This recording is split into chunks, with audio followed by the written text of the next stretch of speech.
So now let's start to part two of the podcast and get into the other stuff we wanted to talk about.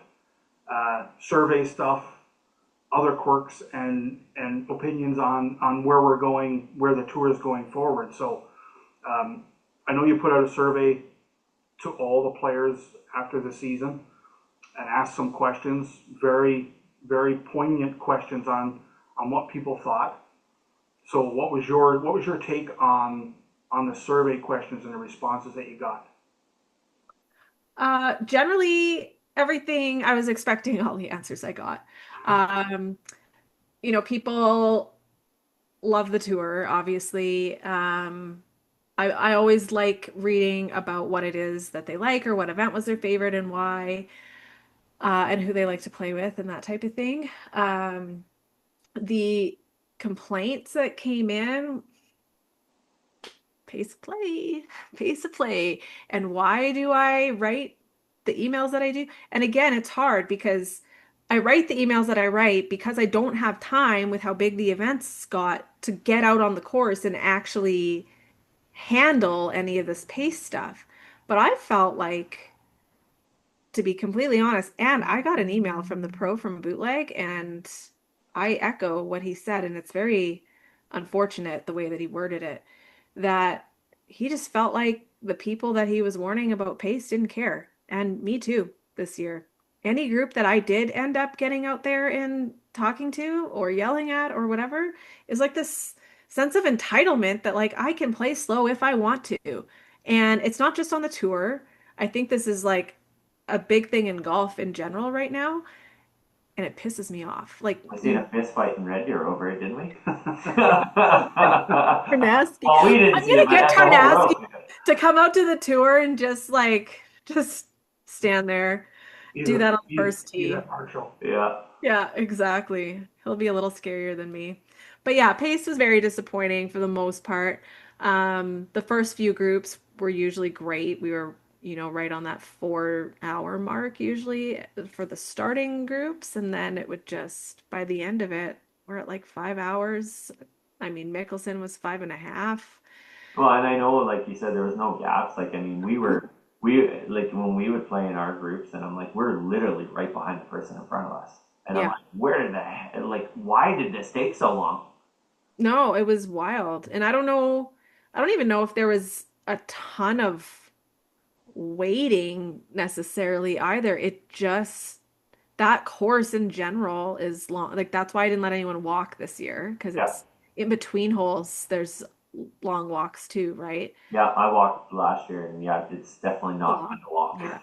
Yeah, I mean, I've watched Tyler play in tournaments there and walked it. And usually when I walk around, I'm somewhere between 7 to 10,000 steps. When I walk Mickelson, I'm at 18,000 steps. Like it's double the amount of anywhere else, right? Yeah. So anyway, yeah, pace was very disappointing. I'm looking into some possible solutions for that right now and trying to figure that out. But yeah, other than that, I mean, survey results. My favorite kind of back-to-back question to always look at is how many events did you play this year, and how many events do you plan to play next year? For me, kind of reading between the lines there, that's a sign of like how much do people enjoy their experience, right? That's Um, what Nelson playing zero next year, according to him. Is he yeah, being a shithead and stirring the pot, or is he serious? yeah, no, he's just being a shithead. No, I Oh, played with him on Friday. I called him out on that. I was like, by the way, thanks for fucking up my pie chart with your sarcastic answers. God. Yeah, no, he told me it said that he played all but one this year, and then he put, yeah, zero for next year. And I was like, you're such a dickhead. And then I go to I go to present his trophy to him at Dinosaur Trail on Friday, and he's like, I don't want to do a video. This is so awkward. This is stupid. I don't want to do this. I'm actually not going to play any events next year if you make me do a video right now. And I was like, fuck off. Yes, you are. And he's like, okay, you're right.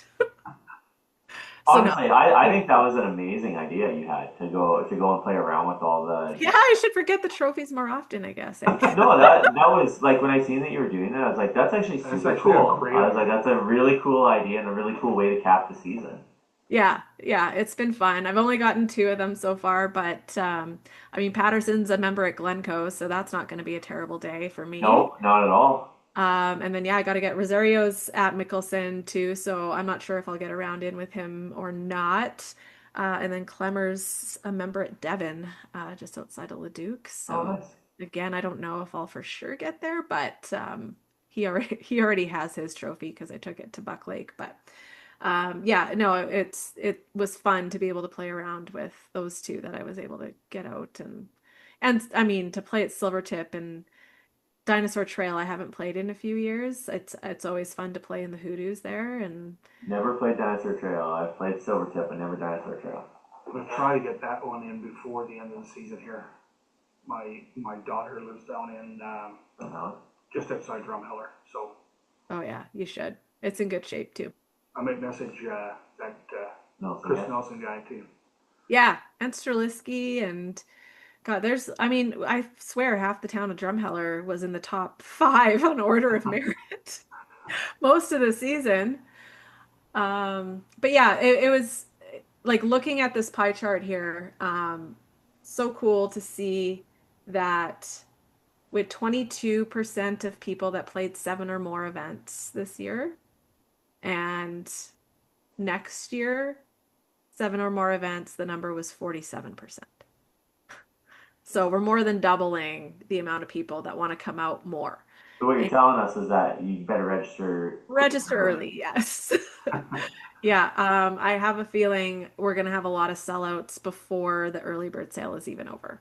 Oof, It's that's just, crazy. yeah, it's just the way it's And looking. some room on that credit card now. Yeah, for sure. You gotta make Yeah. sure to put that in In there. preparation. Yeah, we're gonna be sometime in January again, hopefully, if I can get my crap together and get everything booked. But you guys already are aware of the big ones. Yep, yep. Are we And going to talk about that, or are we not going to talk about oh man, Can't talk about it yet. that? Yeah, we I should. mean, We it's all should. right. We should save that for Save it for the schedule. for the Yeah. schedule release. Okay, okay, we'll keep it a secret for now. But now I'm going to ask you. There's some other things that were on that survey. The questions that you asked about traveling for golf. Yeah. What the hell is that? Like, so this. I mean, we talked about it on one of our previous podcasts on how why this tour out here in Alberta started. You know, are you looking at expanding into a Western Canada tour, maybe? I've thought about that for so many years.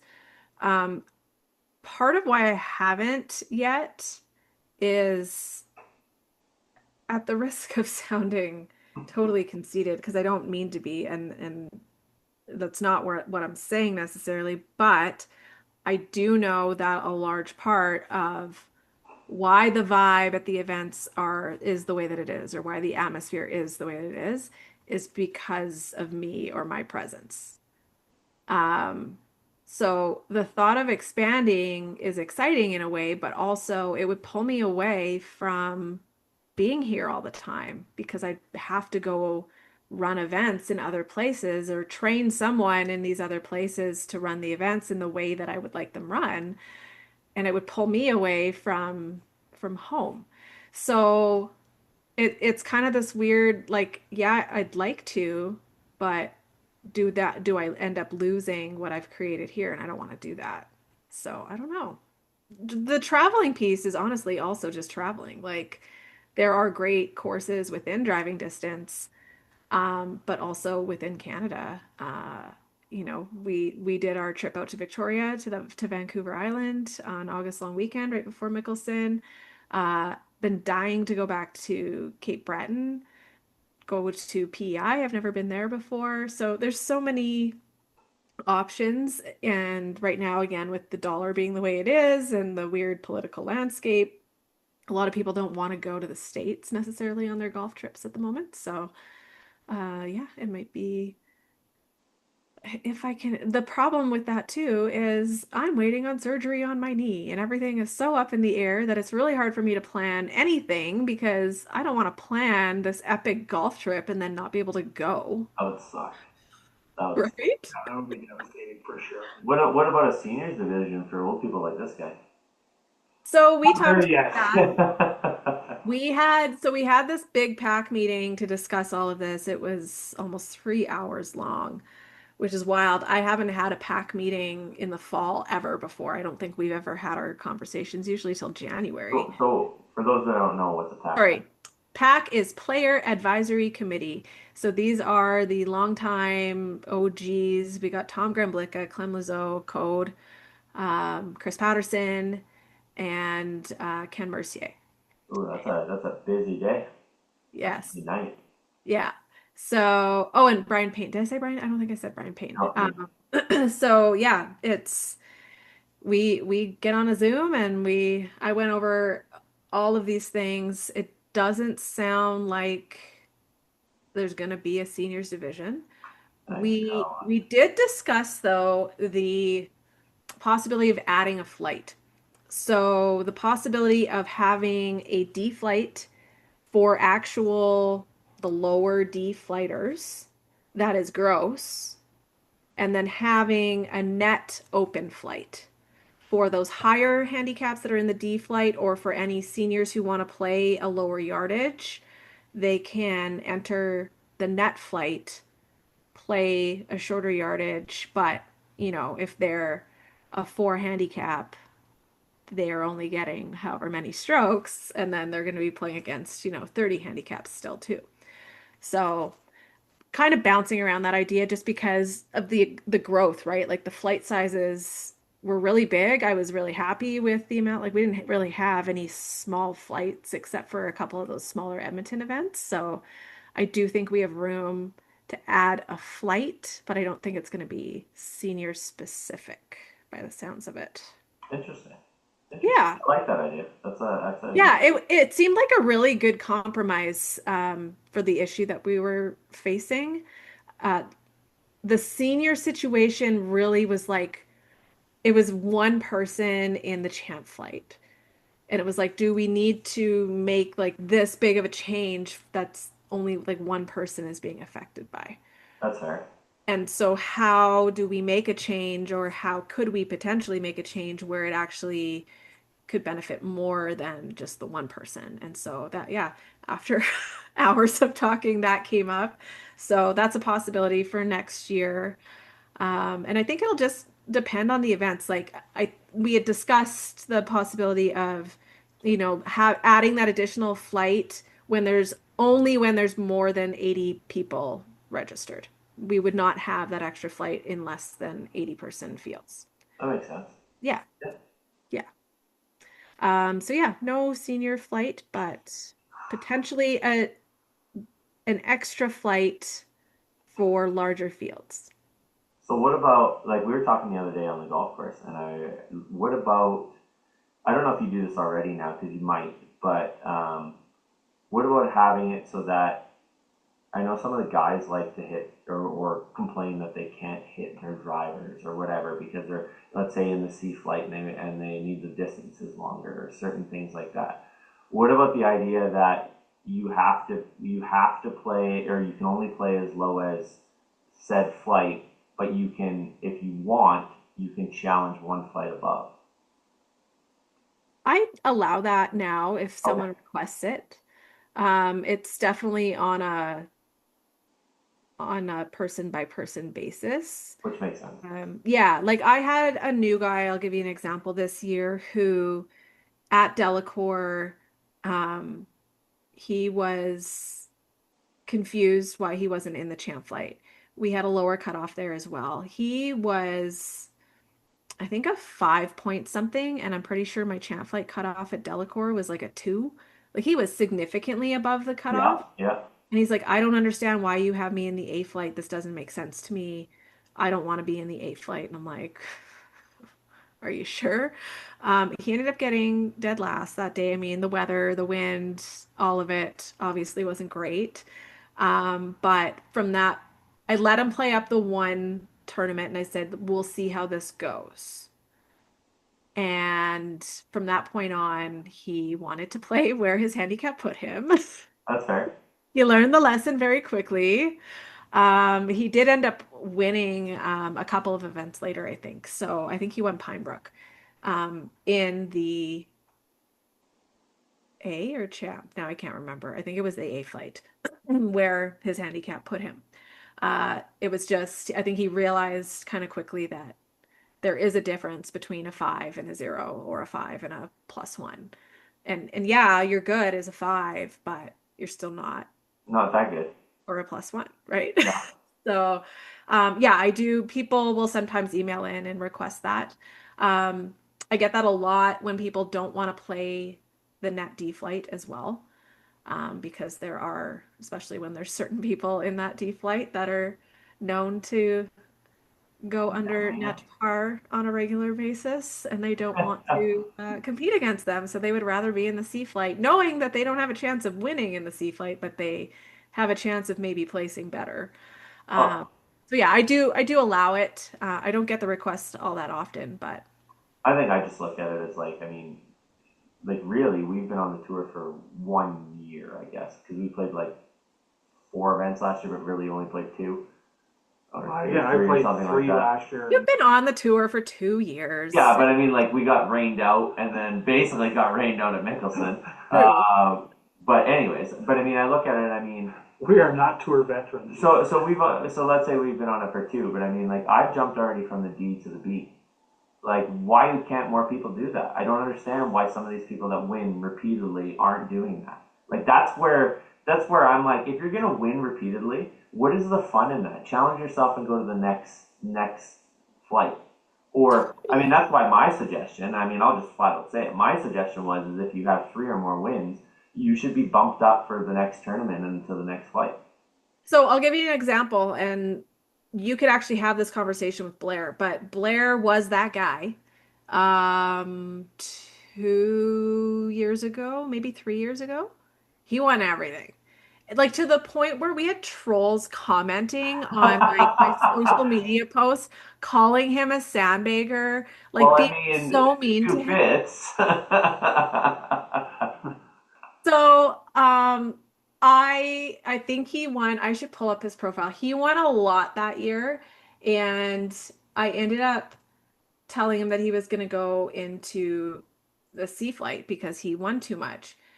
And he wrote me a long email explaining, just kind of vouching for himself, like, this is why I don't belong in the sea flight. Yeah, Because I blindly, kind of like you, I was like, well, he's won so many times. He just needs to move up a flight. Like, this is insane. This is so why wouldn't you take that as a challenge? Like, do you think I was because, happy to get into the B flight the first time? I was like, oh, okay, I guess. I mean, but I'm a competitive person, so I was like, but I'll you were figure it never out. in a net flight, right? So that's So we kind of, were our very first tournament. We well, were. sorry, this year you weren't in a net Yeah, flight. no. So when he won, what year was that? It's 2022. He won 3 in a row. Yeah, so it's 2022, so 3 years ago.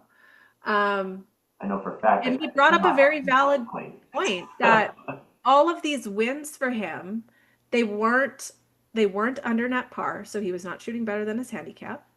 They were in the 90s, which doesn't get you anywhere in the sea flight. You're not sniffing a win. You're not even sniffing top 5 That's in the fair. sea flight with a 93.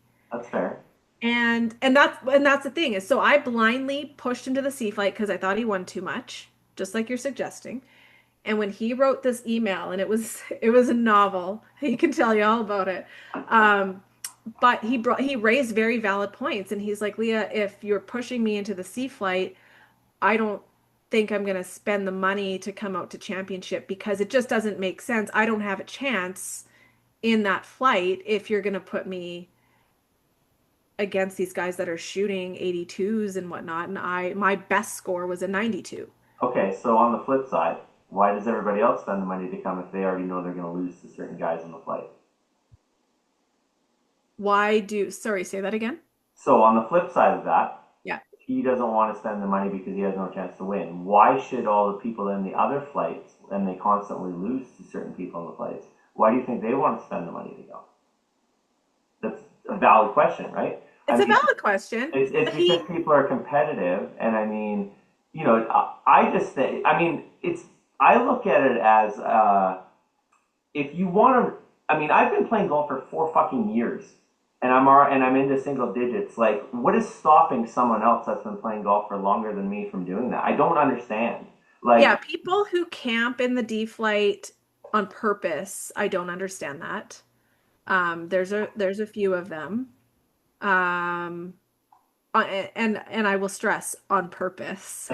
There are fair some enough. people who truly cannot get out of there, and I I feel mean, terrible. I don't know anybody well enough to say on purpose. All I'm saying is like when I take on a challenge, right? Like when we took on golf, I'm like I want to be the best I can be. So I work my ass off. I mean, I play just as much golf as a lot of people on the tour, and I mean, my goal was to get into single digits. I did at the end of last year. I've all year this year. I've basically been in single digits. I Yeah. don't understand how people that have played longer than me can't get there. It just doesn't compute in my mind. You know what I'm saying? Well, I'm not not calling everyone anybody plays out. as I'm just much as saying. you do. You do play a lot.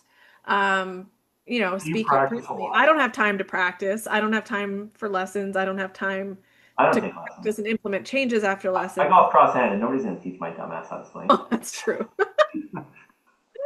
That is true. Yeah, I mean, I don't know. You get Chris Chris Nelson, for example, he's dry as hell.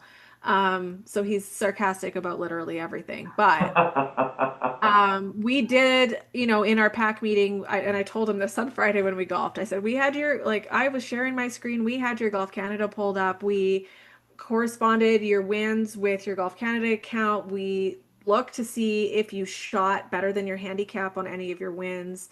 And it's the same thing for like Razik when he won four in a row too. Razik Patel in the A flight. Do we boot him up to the champ flight? First of all, he's 60 something. Yeah, that's fair. Can't hit it that far. And his wins were, let me pull up Razik. They were not they were not great scores. Just everyone played shittier than him those days. And like I remember saying to him, because I saw him at the Mid-Am and he played like big time shit there, and I was bugging him. And so I see him on day two of the Mid-Am, and I'm like, so how was it today? He goes, same shit, smaller pile. He went like 89, 87 at the Mid-Am. Then he comes out to Garrison in the rain that day, wins with like an 84 or an 82 or something in the A flight. In the That's rain. not a good Oh no, it score. wasn't raining that day. Sorry. And so then I'm bugging him, and I'm like, are you ever gonna break 80 again? Like, this is insane, Raz. So the next day he comes into the quarry and he shoots like I think a 76 or something like that. Again, that's a good A flight score. That's probably not going to win champ flight from champ flight yardages, Right, especially at right. his age. Um, but yeah, he won four in a row, but like with scores that were okay. They weren't even great. And same with, Chris you can argue that 80 is a little low for a C flight win. And he has now dropped to a single digit and Well, he's I'd argue that my 79 was a little low for a C flight win. totally, No shit. yeah. I mean, but then again, when I was in the C flight, I was like, well, okay, I guess it's just because of the high handicappers there, or the low handicappers there. It Sorry. was the low handicappers. Yeah, totally. And unfortunately, at Mickelson specifically, they don't have any combo tees, right? So my options for yardage there were literally like 6,600 or 6,000. Yeah, There was nothing in between. yeah, that's fair. And at that range, we just had to go with 6,000, which is short for you. It's a pitch and putt for you. So like, Well, I mean, for a guy who doesn't hit a driver, yeah, it's interesting some days. yeah. But no, I mean it was just one of my, because I thought it was an interesting suggestion because I know that oh my god, the Corn Ferry Tour does that. Like if you win three or four or something like that, you automatically get promoted to the PGA, right? And so you don't have to earn your card there; you just automatically get promoted. So I thought it'd be an interesting system to kind of. But I mean, you make a lot of good points about scores and stuff like that. I just thought it would be a good topic of discussion to talk about. Yeah, no, for sure. And it's a very convoluted situation, right? Like you got to take a lot of things into account. I used to do it blindly. I did, and until Blair wrote me that long email that Good year, old Blair right? and his deep But he light but he swing. raised so many good points that it was like I can't even argue this. Like you're 100% correct. Like you can't compete. You will get last place in the Sea Flight at Championship if you come. Even if you play Mm, well, You're I don't getting know like, about that. he would have that year. Again, there's the in the system that you have, there's so many variables for each tournament, each different tournament, and the amount of players that are in it. You can't really go and change a lot for a few, because then you start opening yourself up to way more people not liking That's right. shit that's going to go That's on, right? Yeah. For somebody who's run leagues and stuff 100%. before, the onesies twosies that are not happy, you can be unhappy because the majority is happy, and as long as the majority is happy, I can't really listen to the Minority. the minority and change things, because then you run the risk of pissing a lot more people off. Yeah. And where you are now in your growth, and again, I don't know if this growth is sustainable. We'd be really good if it is, but Shows that you're doing something. Right. you're at a point where it's actually physically showing that there's more interest, more acceptability, and it's more positive than it has been, right? So the majority always rules, and I think you have a good group of people talking about the tour, and there's good heads there banging ideas off of other people, and you're really getting that majority. And again, a lot of it has to do with the people as well. Yeah. I mean, I'm happy to go out and just play these rounds on tour. I'm not really into that. I want to win every tour, every event. You do want to win, but I want to win realistic. one, but I'm more realistic that I'm enjoying this journey more than I'm looking to go on and bringing home a trophy, right? And I think there's a lot of other people out there like that as well. Yeah. So I'll get to a point where I do, this is the event I want to win, goddammit, and I want to win one. But for me, it's more of it's more of the journey, right? Well, and you get a guy like Chris Nelson, who he's now won Order of Merit 2 years in a row, right? He's solid. I mean, he won 3 events. It wasn't until the very end of the year where he won. I played with the guy at Paradise Canyon in Lethbridge, and yeah, you know what? He's a good golfer, but when he's on, he's on, and when he's not, he's not. He's like the rest of us. Yeah, he's a sea fighter, right? Right? That's the thing. So yeah, and so and it's funny because one of my other survey questions was, if there's someone that you really loved playing with, please drop their name. I'd love to see this. The sea flight is so different than every other flight, I feel like. They're the ones that play the most, I feel like they're the ones playing 12, 13, 14, 15 events. And it's a very tight-knit, everyone is such good friends. And as pissed off as people could be, maybe making the argument that Nelson is a sandbagger, he's not. He just won. He just got hot at the right time, right? Exactly. His name came up the most in those answers. And then his answer to that question was, he named every C fighter and a few D fighters even. And he's like, honestly, the only reason I play as much as I do, he was at every event except for one, I think, this year. He's like, the reason I play that much is because I just want to see my friends. I just want to see all my buddies. And the sea flight is totally different in that way. A champ fighter would never have answered the question that way, ever. It's different. They're there for different reasons. Oh yeah. Right? So last year, I think Blair was the guy that we made friends with the most last year, right? Yep. But this year, it's been Paul Betts, Ian. Well, and we played in a lot of different groups because of us separating into different flights, right? So we got to meet a whole lot more people. So the guys that you played with weren't necessarily the guys that I played with. I got to meet some other people that were, and I haven't met one person that I haven't liked. I mean, it's been awesome. I mean, I said that on multiple podcasts, but I mean, it really feels like we're really part of the AGT family now, right? Having gone to a bunch of events and meeting everybody, and I mean, when you show up and everybody's saying hi to you, and you bet. It's fun and it's cool that way. I've never been that guy that sees another dude and gives him a hug. Okay, I've never been that guy. I'm not that touchy-feely dude, right?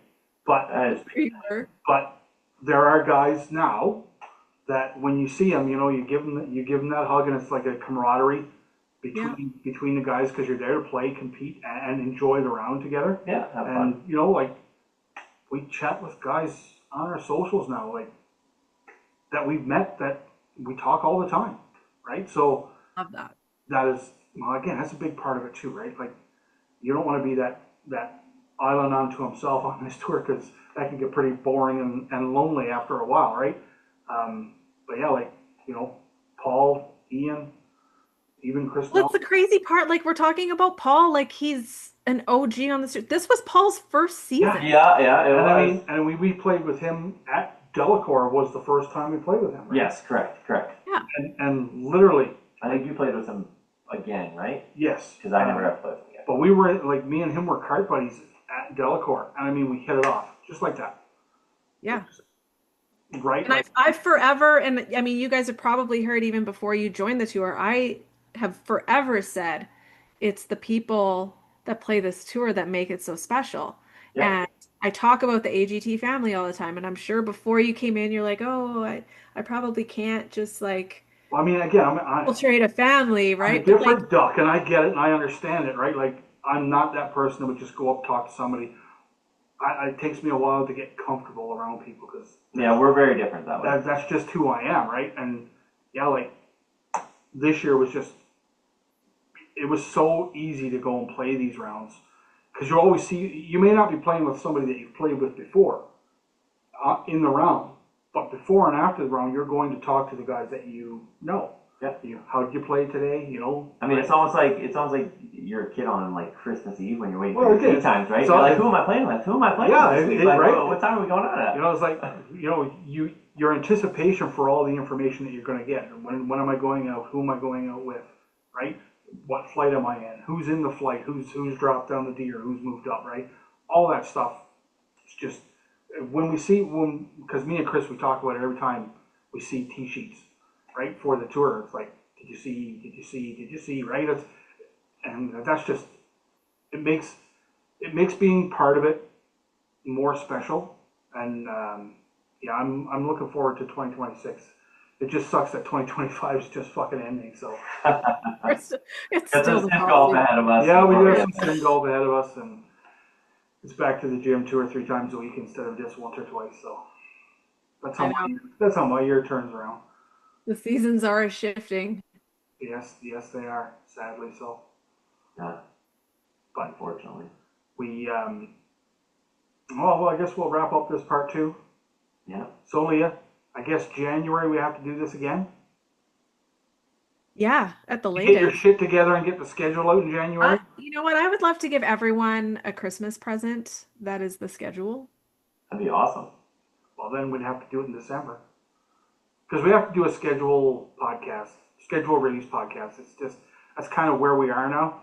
New tradition. Yes. You know, if we're going to do this Mulligans and Hackers podcast and we're going to be on the AGT, we have to keep doing these pods and chatting about what we're doing. So, But we got to coach you through like how to play mountain courses. You need to learn how to you know appreciate. what? Listen, I've been trying to tell him how to play mountain courses, okay? And Can I he's learn how to just- play the fucking sport first He doesn't before I even, worry No. about mountain golf? He No, can't I even play feel like- regular golf, let alone mountain golf. No, you know what? If you can learn how to play, like if you can learn to just be aware of your surround, like, okay, Stewart Creek, for example, I'm going to use this because I play so well there because I know where the mountain is. The whole front 9 at Stewart Creek, the first tee shot elevated, you go way down to the fairway.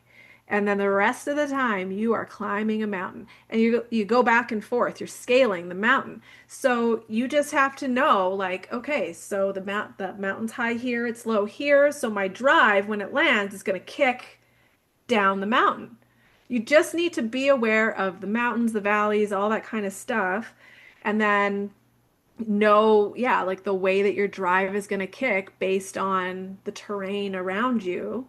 And it's actually so much easier because then you have, if you can eliminate a miss to one side because you know it's going to kick down this way, you can, you can open your club face and hit a slice because you know it's going to get kicked out back onto the fairway anyway. You can eliminate one whole side of the golf course. It's actually easier, in my opinion, to play mountain golf. Coming from somebody who's played golf like their whole like I getting fed this pile of shit about golf. I really appreciate what you're trying to do here, but it's starting to get a little. What's the word? What's the word I'm looking for? I probably shouldn't even say it, so we'll just move on. But the minutia that's going on here now is palpable. Oh, Alvin, you'll get better at it. You just gotta play. One day, So what you're Alvin saying is will I should play appreciate more it. mountain golf. That's what I'm getting, is I should just play more mountain golf. Man, when I started going on holiday, and that's what I did. We played Kananaskis a bunch of times. That's where we kind of started, and then we just kept going every time. We played Silvertip. We played a bunch of different other ones. See, Canny isn't even. It's pretty flat. Yeah, as far as mountain, but it's it just really has not a A-level. mountain. Yeah, it's not a mountain course, I wouldn't say. It's in the mountains, obviously. The views are beautiful.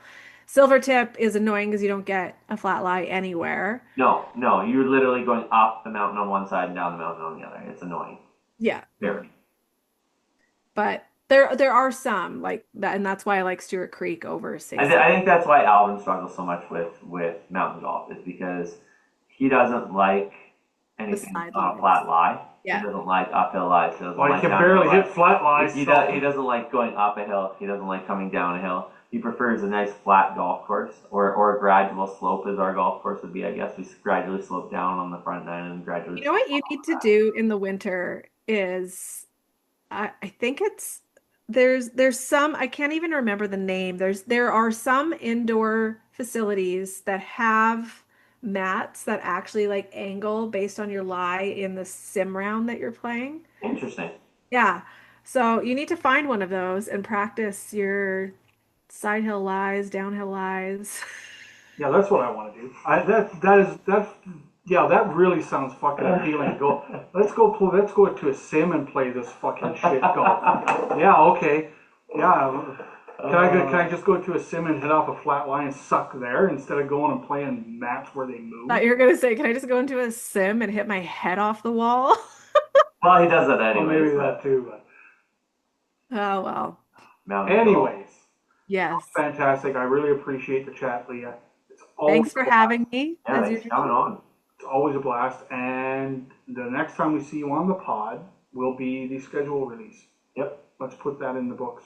Yeah, absolutely. I'll let you guys know when we'll talk about the new places we're going, the new places that we're going, and the new places that you're going. Okay, without revealing the location, are you guys going to come to? Yes, absolutely. 100%. Have you been there before? I played there, not this year, but last year I played there. Okay, I did the driving range there. That's all I've done there. I did not play around there, but I did get to the driving range there. Yeah, it's you want to talk mountain golf with no good lies? That's one of them. Well, that one's not too bad. No, but there's lots of side hill lies. Yeah, you got to practice those side hill, downhill. Yeah, that's why No, we will definitely be there. We will be at all the majors. That's one that my wife's going to, because we have family out in that area. So that was when we saw that. I was like, fuck, well, I guess we're all going. Perfect. No, it's the best. When you can make a major weekend, a weekend for the whole family. It's always win-win. And our whole family now is just me and my wife, so that's fantastic. Yeah. There's no children's. I can't wait. Perfect. So. Okay, well, yeah. Okay, so you're doing every major next year. Love it. I'm probably different, hey? I play Chris is probably going to try and play them all. I might play them all. I might. Well, we got the new Blair Sinclair. I see what's going on here. Yeah, listen, just B flight, not D flight. I'm in the B flight. How many am I going to win? I'm going to have to keep working on my ass off here to win. But I mean, I'm up for the challenge. I want to win because I'm competitive as hell. But I also know that I would rather win in the B flight than win in the C or in the D. I'm that kind of guy. I mean, I've coached for years where, I've had teams and they're like, well, we can go down there and win. I'm like, we could. But isn't it more satisfying to play up in this tier and finish near the top and maybe not win, but we're playing much better? Like, it's way more satisfying. To me, anyways. Yeah, that's fair. So. Okay, awesome. Let's end this podcast, can we? Yes. Sorry, I'll stop talking. Oh, yeah, hockey. Yeah, that thing. Not a fan. Well, thanks, guys. Appreciate you having me on. Thanks, Leah. Another long one as per usual. Yeah. Well, two-parter. Two-parter. Two-parter. That's all right. All right. Good night. Night.